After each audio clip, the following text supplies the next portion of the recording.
I suck at Jiu-Jitsu? How do I suck less at Jiu-Jitsu? I guess to suck less. The diabolical leader of the Vietnam Squad.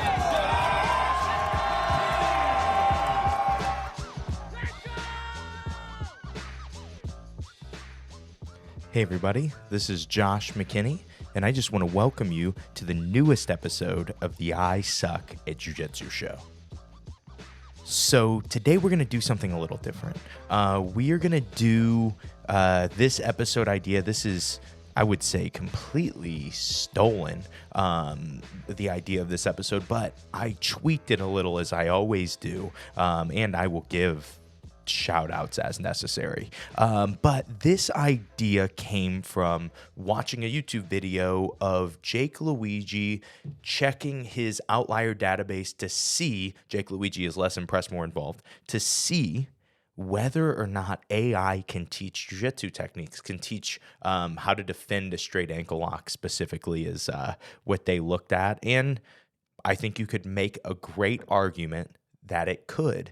And this is obviously with his AI trained, his AI that has been trained specifically on jiu-jitsu terms and jiu-jitsu ideas. You're probably not going to be able to type that in to ChatGPT.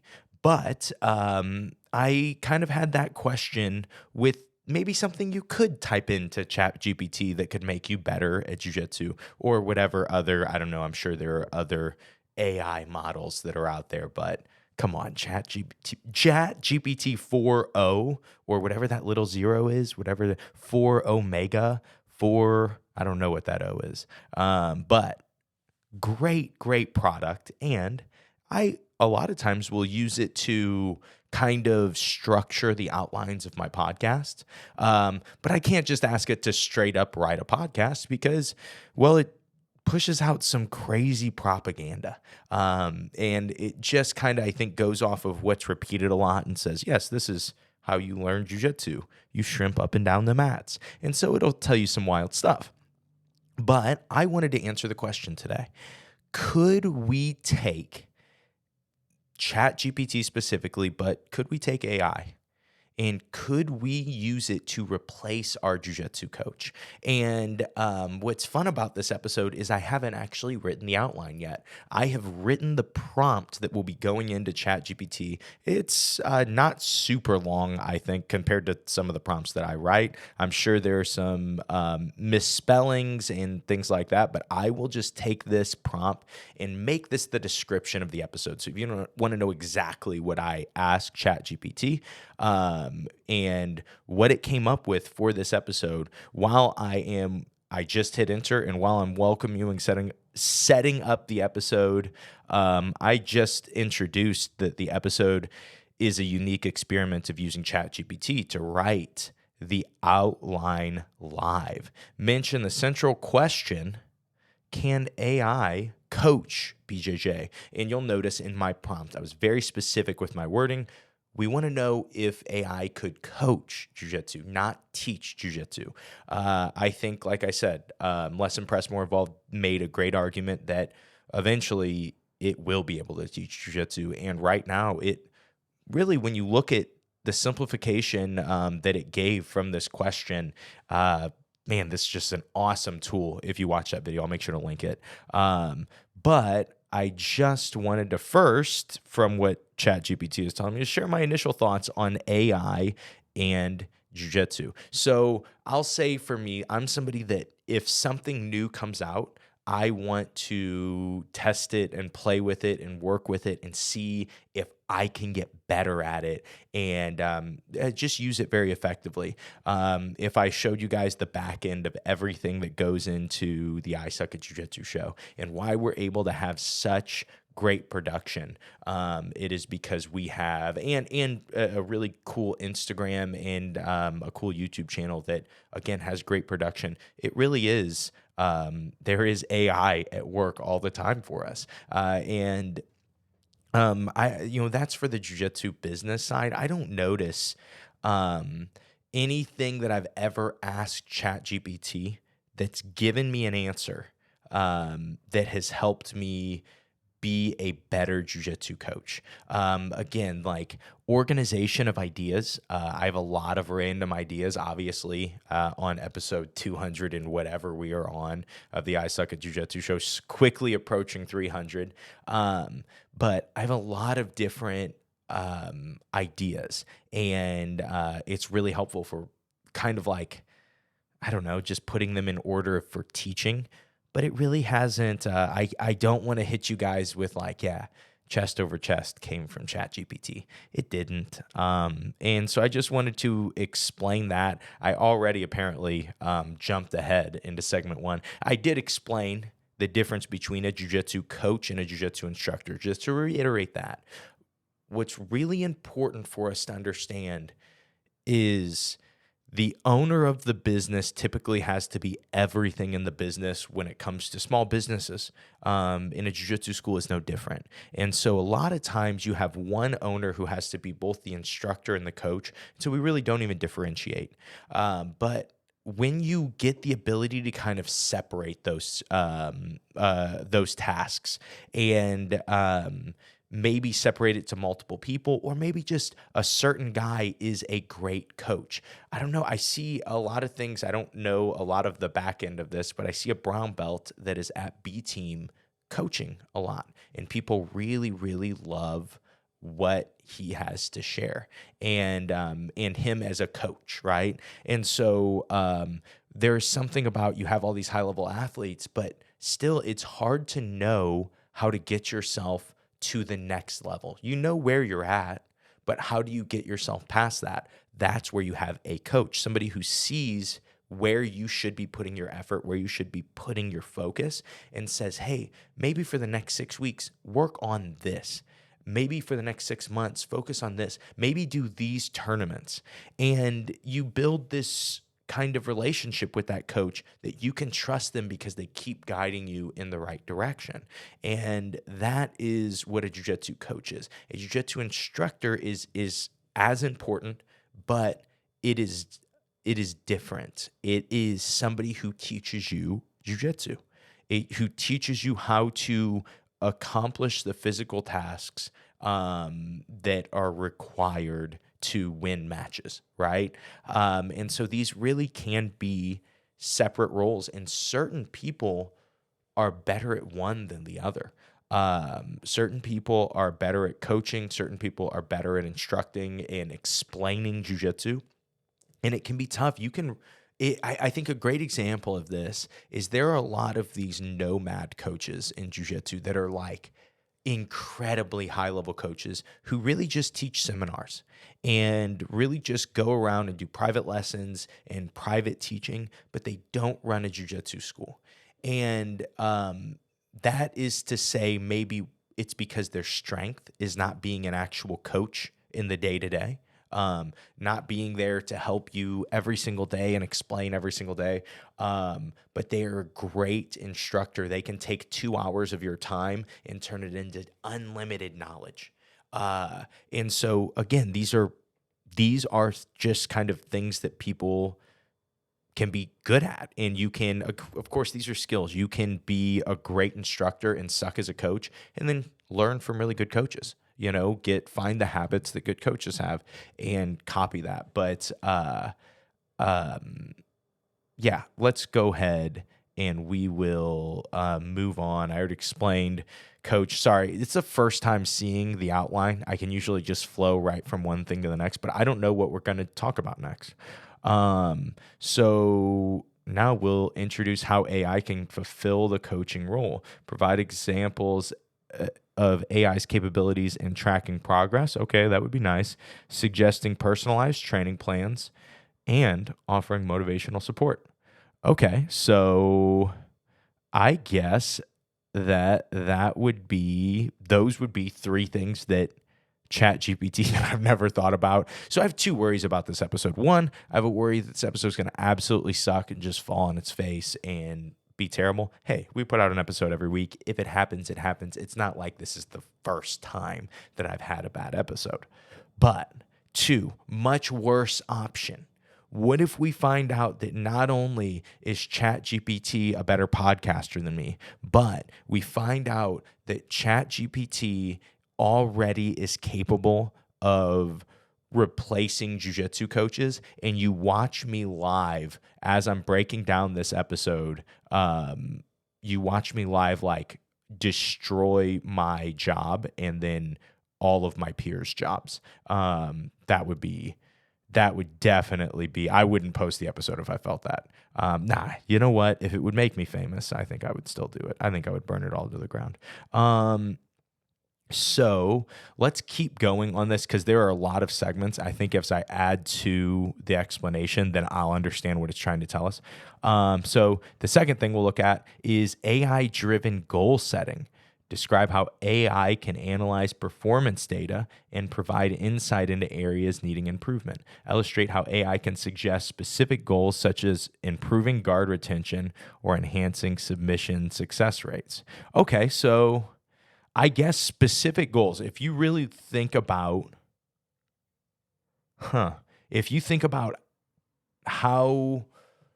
so this is something I focus so much on the podcast about because I feel like I'm good at it. And because I feel like it's so useful that I try to push my jiu-jitsu students to be this. But just kind of looking at where we're at with what it's kind of telling us, kind of questions to ask. I guess a really simple thing you could do is if you were a white belt, you could get on ChatGPT and say, hey, I just bought on BJJ Fanatics, I don't know, something really good like the Trinity of Guard Passing, which is now on BJJ Fanatics. If you guys didn't know, the Trinity of Guard Passing being my latest guard passing instructional where we look at the concepts of all guard passing. But let's say that you just bought that. And let's say, I would assume that there is a kind of like an outline that you could probably just give ChatGPT and say, hey, I just bought this instructional from Josh McKinney, and I want to look at the next 6 months and get really good at the ideas. Can you highlight what is most important? And you could even ask something crazy because it knows way more than us about these things. But what is more like, I don't know, statistically common? And if you look at that, I don't know, I bet you it would come up with, because it's whatever, 12, 14, 15, 16, I don't know, 18 videos. If you really just broke it down, it's not like it's going to break it down per every 2 weeks. That would be way too simple. But if you just ask for like order of importance and when you should focus on things, how you should consume it, and then how you should structure your drilling training, and you let it know, hey, I get to train Monday, Wednesday, Thursday, every week. And then we do a Saturday open mat where I just have total freedom of my training, build my how I should be focused to get better at this. Would that be better than walking up to your jiu-jitsu coach and saying, hey, coach, I just bought this knee cut instructional. I just bought this guard passing instructional from Josh McKinney. And your coach goes, who? And he goes, you know, Josh McKinney. And you're like, no. Like, no. I'm pretty sure he was a pretty good jiu-jitsu competitor. And after like 20 minutes of sad Googling, you'll be like, okay, well, I don't know, maybe I got duped. It's a BJJ Fanatics thing. He's a very good instructor. He's just not very good at jiu-jitsu. And then you and your coach laugh a little bit, but eventually you say, hey, could I take this instructional? Could you formulate a 6-month plan for me so I could best take this and implement it into my game? And your coach would say, no, what's wrong with you? Buy a private lesson. Go do 50 push-ups. Take a lap. You're off the team. If your coach was me, that's what I would say. But it's just, I guess, a really a simple thing that we've looked at so far is there is no doubt there are certain things that we could be doing that probably would give us focus. It talks about goal setting, and we talk about episode 1 one of the most listened to episodes of the ISAJJ Jiu-Jitsu Show. It is called The Simplest Way to Progress at Jiu-Jitsu. And besides the audio quality, I don't think I would change anything about that episode. That episode, it really does give you 20 minutes, and it does explain the simplest way to progress at Jiu-Jitsu. This is still, to this day, the simplest way that I've ever seen, because it's fun, because you get to be creative, and because it gives everybody kind of a chance, and that's the end goal method of jiu-jitsu. But all that really is a very specific way to teach you to focus. That's it. And so, I don't know. I think that so far, their ChatGPT's doing us right. Let's keep going. So continuous monitoring. Explain the role of a coach in monitoring progress and providing ongoing feedback. Okay, if you have a baseline now, I'm starting to get sold a little bit. If you had that baseline that we just talked about of we have this goal and now it's given us this 6-month plan, what if we ask this might be cool, but we could ask AI. I'm going to have to do a part 2 of this where I experiment with all the ideas that I talk about, because I'm just throwing you guys out ideas, and I want to see how these things turn out. But what if we start to ask AI, like, hey, give me things I should be seeing, goals I should be accomplishing, small goals I should be accomplishing in the lead up to this 6-month end goal or this 2-year end goal, whatever it is. And if you're not hitting those, then you go back to this is what the goal was. If you have ChatGPT 4.0, it's got the memory. I don't know if they all have memory on them now, but it has memory, and it'll know that it told you that however long ago. And so, just pay the extra money for that. But anyway, this episode is not sponsored by ChatGPT. If it was, we would be filthy rich boys, and we're not. So we will, so explaining that it can monitor that progress, especially if it's giving you really structured goals. And then you look at how AI can continuously track performance metrics through wearable technology or video analysis. Okay. That sounds like BS. So not the wearable technology. I know a lot of people love their, I don't know, what is it? Their Fitbit or their, I don't know, the other one that people really like too, that shows like the strain that's on your body. And, I don't know. Those things are fine. One, I think that the goal, when you look at Jake Luigi's video, he talked about that video analysis will be the goal. Send in a video of you doing jiu-jitsu, and then AI says, hey, this is what you should be doing to be more like Gordon Ryan or whatever. And I think that I don't think that it's happening right now. So I think that ChatGPT did throw in a lie there. And then I also think that the wearable technology stuff, man, I'm not saying I don't buy it. I don't know anybody who uses it and then listens to it. All they do is they're like, yeah, I'm this overtrained. They're like, yeah, me too. And to me, I tell you guys this, and this is just how I do everything. So this is probably just my own opinion, but I think you should do things by feel. And so if you are going to try to master the art of not being overtrained and consistently getting good at jiu-jitsu without injuring yourself, you've got to learn to do it by feel, because every day is different. For example, I had a week of barely any training, but I was doing Vacation Bible School, teaching Vacation Bible School at our church for that week. And so I maybe trained once that entire week, but I felt more overtrained going into like my second training session. After, I felt fine my first one, but that second one, I felt like I was at zero. Felt like I was just destined to get injured if I didn't take off, because I wasn't resting, right? And so again, that was a feel thing. It wasn't a my wearable technology told me. Maybe I'm wrong and I'm denying science, but I don't see anybody that uses it and I don't know. seems like a good sell. But I don't know. I don't know anybody that's helping sleep longer or anything like that.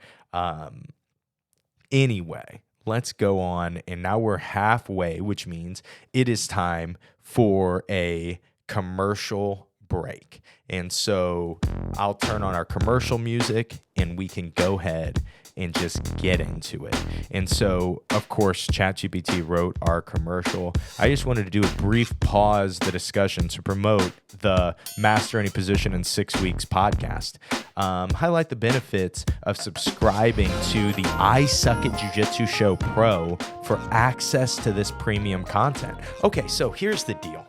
I don't know what the heck that was trying to just tell me, but Master Any Position in 6 Weeks is out now. It is exclusively available on the ISAJJ Jiu-Jitsu Show Pro. What it is it's like 8 or 9 episodes now. Originally, it was 6 episodes of podcast, and they are designed to be listened to 1 week at a time, and they are designed to let you take any position that you want to get better at in jiu-jitsu and have a structured game plan, just like we're talking about doing with AI. I've already done for you with Master Any Position in 6 weeks. And again, this is all available on the ISAJJ Jiu-Jitsu Show Pro. I'll make sure that there is a link in the description, and then we will go ahead and move on and go to back to ChatGPT to, I guess, try to prove its worth. I just don't know if I'm seeing it, guys.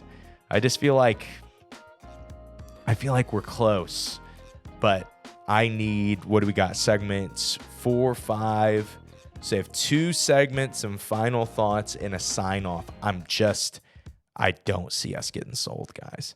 I don't think that we're going to quit listening to the ISAJJ Jiu-Jitsu Show and let ChatGPT write episodes. That's just me. It's just me. I guess I'm just out here denying technology, I think. That's what us old guys do. And so I'm just out here doing that. And we'll look at segment 4, which is customizing training plans. We've already talked about this even too.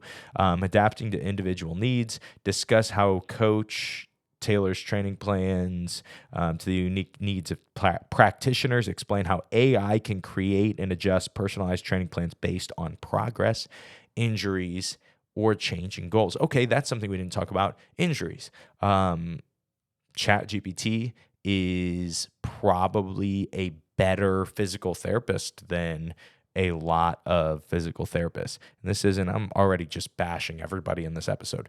This isn't to bash anybody. I'm not about that. I'm not trying to offend anybody, but I was a personal trainer for a long time. And yes, personal trainers injure people all the time. Definitely personal trainers are sending a lot of people to physical therapists. But I wasn't a personal trainer that was doing that. There were so many great shout outs in this episode. But I worked in the same exact parameters as what my dad teaches you guys on efficient BJJ strength in 15 minutes. We did 15-minute workouts, and we protected people's joints, we protected people's bodies, got them stronger, got them healthier, got them more fit, helped them with their diet, which has helped them with weight loss. And all that to say, people still, in everyday life, they would come in with injuries, they would get a surgery, they would have whatever, but they would have to go to physical therapy. And a lot of times you would get physical therapists that were great. And I would even have clients come in and tell me about the conversations they had with their physical therapist and the exercises that they learned for the specific injury that they had and what the explanation was. And I'd be like, oh my gosh, this is awesome. And I would learn from it. But I would also notice that there were a lot of people that it was kind of like it's better to continue to treat something financially than it is to cure it. Okay, so what I mean by that is a guy would have a torn labrum or a tear in his labrum, and they would give him some exercises. And if you were to, and this is not medical advice in any way, so don't listen to me on this. I know nothing. I graduated high school. I've just done jiu-jitsu for a long time and hurt a lot of people and helped some people get better too. But if you go to some physical therapy places, they're going to recommend like 2 hours of physical therapy twice a week to help your torn labrum. Do you know how small your labrum is? There are very few exercises that they can even have you do for your shoulder. So they maybe have you work your rotator cuff, maybe have you work certain angles, certain flexibility, certain things like that. But it's just there's a point where it becomes excessive and it becomes like, hey, we want to show you that we know everything and we're the highest level by taking your time. Okay. That's my negative rant on them. I don't know who else I'm going to insult and get to quit listening to the ISAJJ Jiu-Jitsu Show, but we'll just see. I should never, ever, ever do another episode where I don't look at the outline first because I just am off the rails. I apologize. But that being said, that's to say that like sometimes physical therapy is incredibly hard. It's incredibly hard to diagnose something. It is incredibly hard to diagnose how a person would respond because you don't know how the severity of that injury sometimes. And so having something that can give you a structured plan once you know it's actually wrong could be good. Also, again, it would still be a matter of listening to your body. Personally, I have every injury I think I have ever had in jiu-jitsu, I have rehabbed myself through research. And that isn't always, it was never actually AI research. It was through online and knowing a lot of people and getting to have a lot of conversations with really smart people. And you would get 5 or 6 opinions from really smart people that actually did go to school. And I was, asking for free advice because they would ask me for free jiu-jitsu advice all the time. And what was interesting about that is after I would have these, like I would get all of this different advice, I would test it out, I'd be like, oh, wow, this one thing did work, right? And it would give me a little more perspective on it. But that's to say the injuries can be so specific. Could AI with the right conversations help you with that? Probably. Other random example that I have is that I had rib subluxations for like a year and a half. That was like the first thing I ever tried to not rehab myself, and nobody could help me on it. And it was like I found some weird lady on YouTube that had some different ideas on why they were happening, and it totally helped. One day when we do a Q&A episode, someone should ask me for like a deep dive on rib subluxations and all the stuff that I learned in those 18 months of having them. Man, there was this one point, it was like over 2 days, because it was really bad. I had, if you don't know what that is, your rib tears away from the cartilage and it will pop in and out. And it was like 20 times over 2 days, my rib was popping in and out. It was horrible. Yeah, definitely wanted to quit jiu-jitsu then. It was, that one was terrible. But anyway, let's go to this last segment of AI, and that is AI for motivation and accountability. So this is something,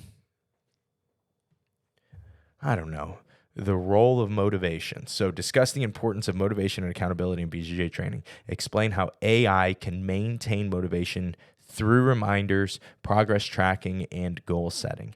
And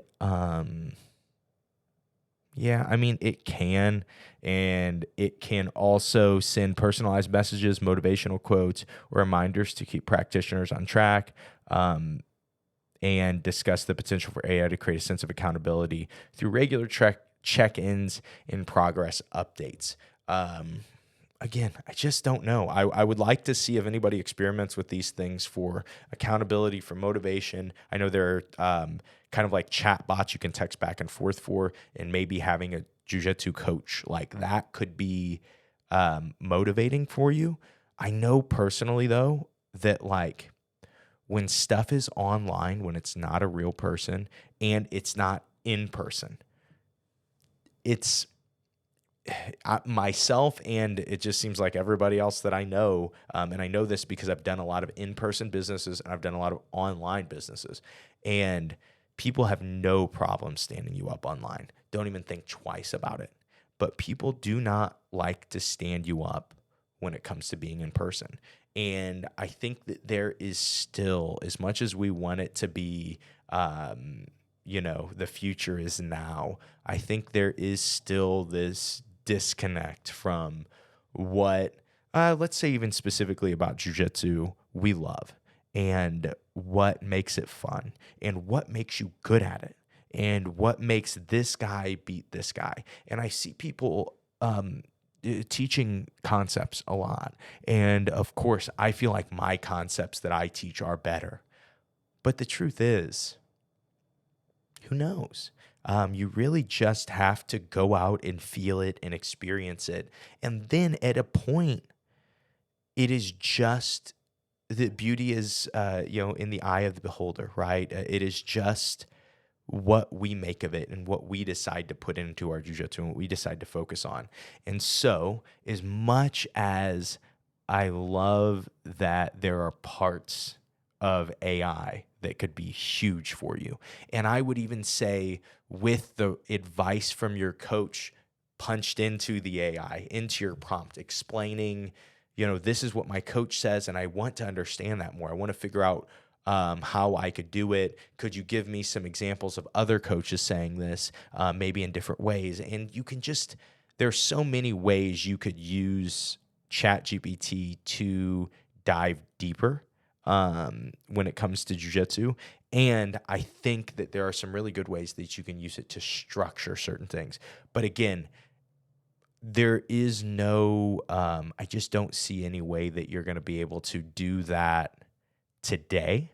I think that our jobs are safe as jiu-jitsu coaches today. I think that there are just certain things that are always going to have to be done in person. I think one of my, a perfect example of this is over the last year, I've told you guys that I have learned directly from Henry Akins and gotten to just try what he teaches and have some conversations with him, learn in person from him a few times, but really just let him structure what I should be focused on. He gave me some certain goals that I should be kind of looking out for. Hey, when you can accomplish this, this means you are actually getting really good at the idea or the concept.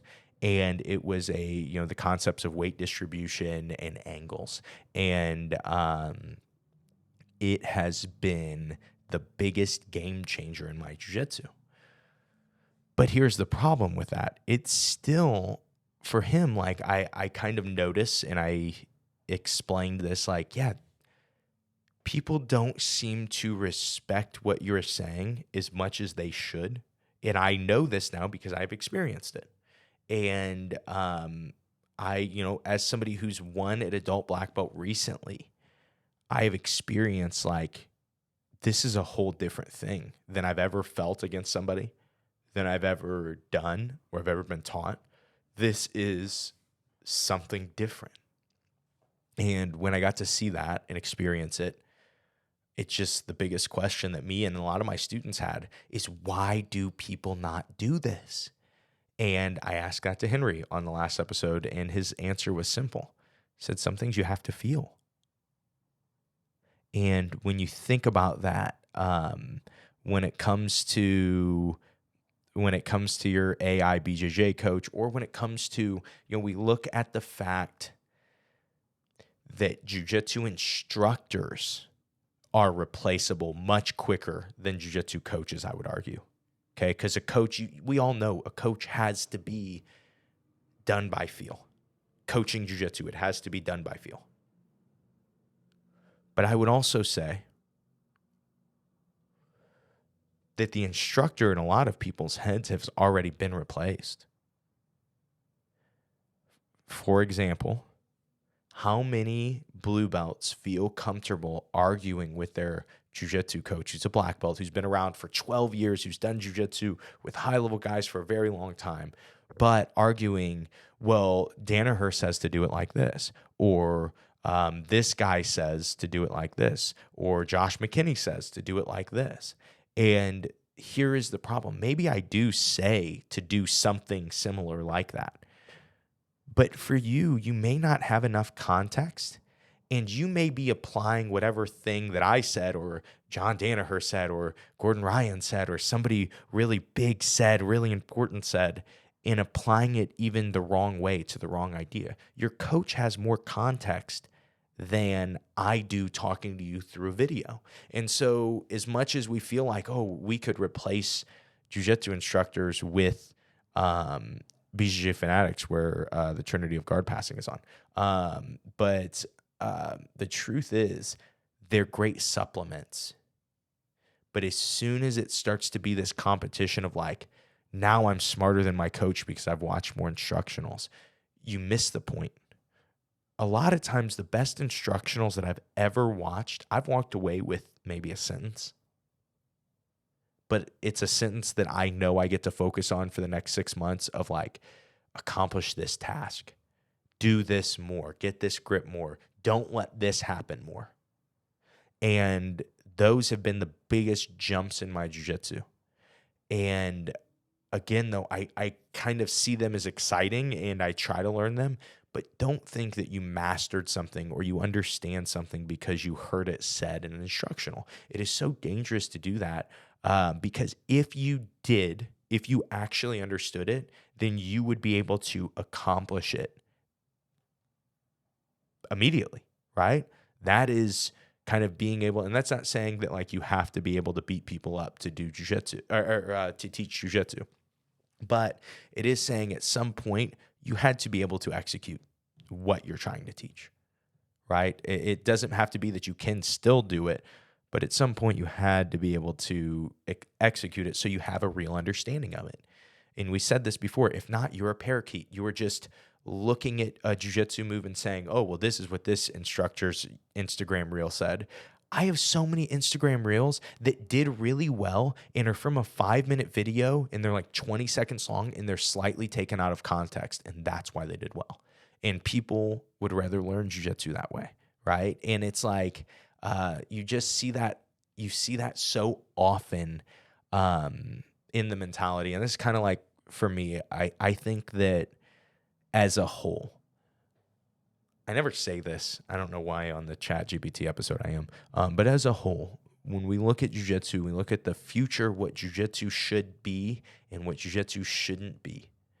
I really, really, really think that the mentality that we have to stay away from is we are finally woke. And we finally know, and we're finally smart, and we're finally smarter than the last generation. We're finally smarter than these guys, or that it's not beneficial. And even if you were smarter than the last generation in certain areas, even if you were smarter than the last generation in 99% of everything, there is still so much to be learned in that 1% that they know. And so stop with the mentality of young guys need to be right or old guys need to be right or anybody needs to be right. We all need to get better. And that is the mentality that will make you good at jiu-jitsu. And so if you want to ask ChatGPT questions, as long as they're based in getting better, it's probably going to help you. And again, it's because you have focus, it's because you have passion, it's because you care about jiu-jitsu.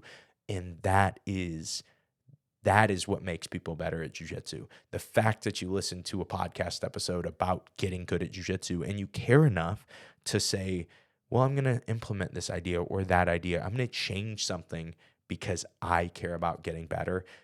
And again, that is back to the original start of this rant. That is doing things by feel. And when you look at those little tweaks and those little movements that you do in your jiu-jitsu techniques, it is because you have to feel the situation. You have to feel what's happening. When you ask me a question, if I've never seen the position, the first thing I will say is, Let me get there. And they'll be like, oh, okay. And I'll have an opinion. I'll have a perspective for you. And so that is, again, that is the value of being in person. That is the value of not being AI. That is a value of being human. And so I guess that's what we'll end today's episode with. That is all I have for you guys. I hope you enjoyed this one. This one's a fun one to do because it's just a different episode concept. If you guys have any fun concepts for an episode, it doesn't just have to be a question, but I know this was something different. You know, I'm always willing to try something different to have fun and hopefully keep you guys entertained. And so that is all I have for you guys today. I hope that you enjoyed today's episode. And then I hope that today's episode helps you guys suck just a little bit less at jiu-jitsu. Have a great day, guys.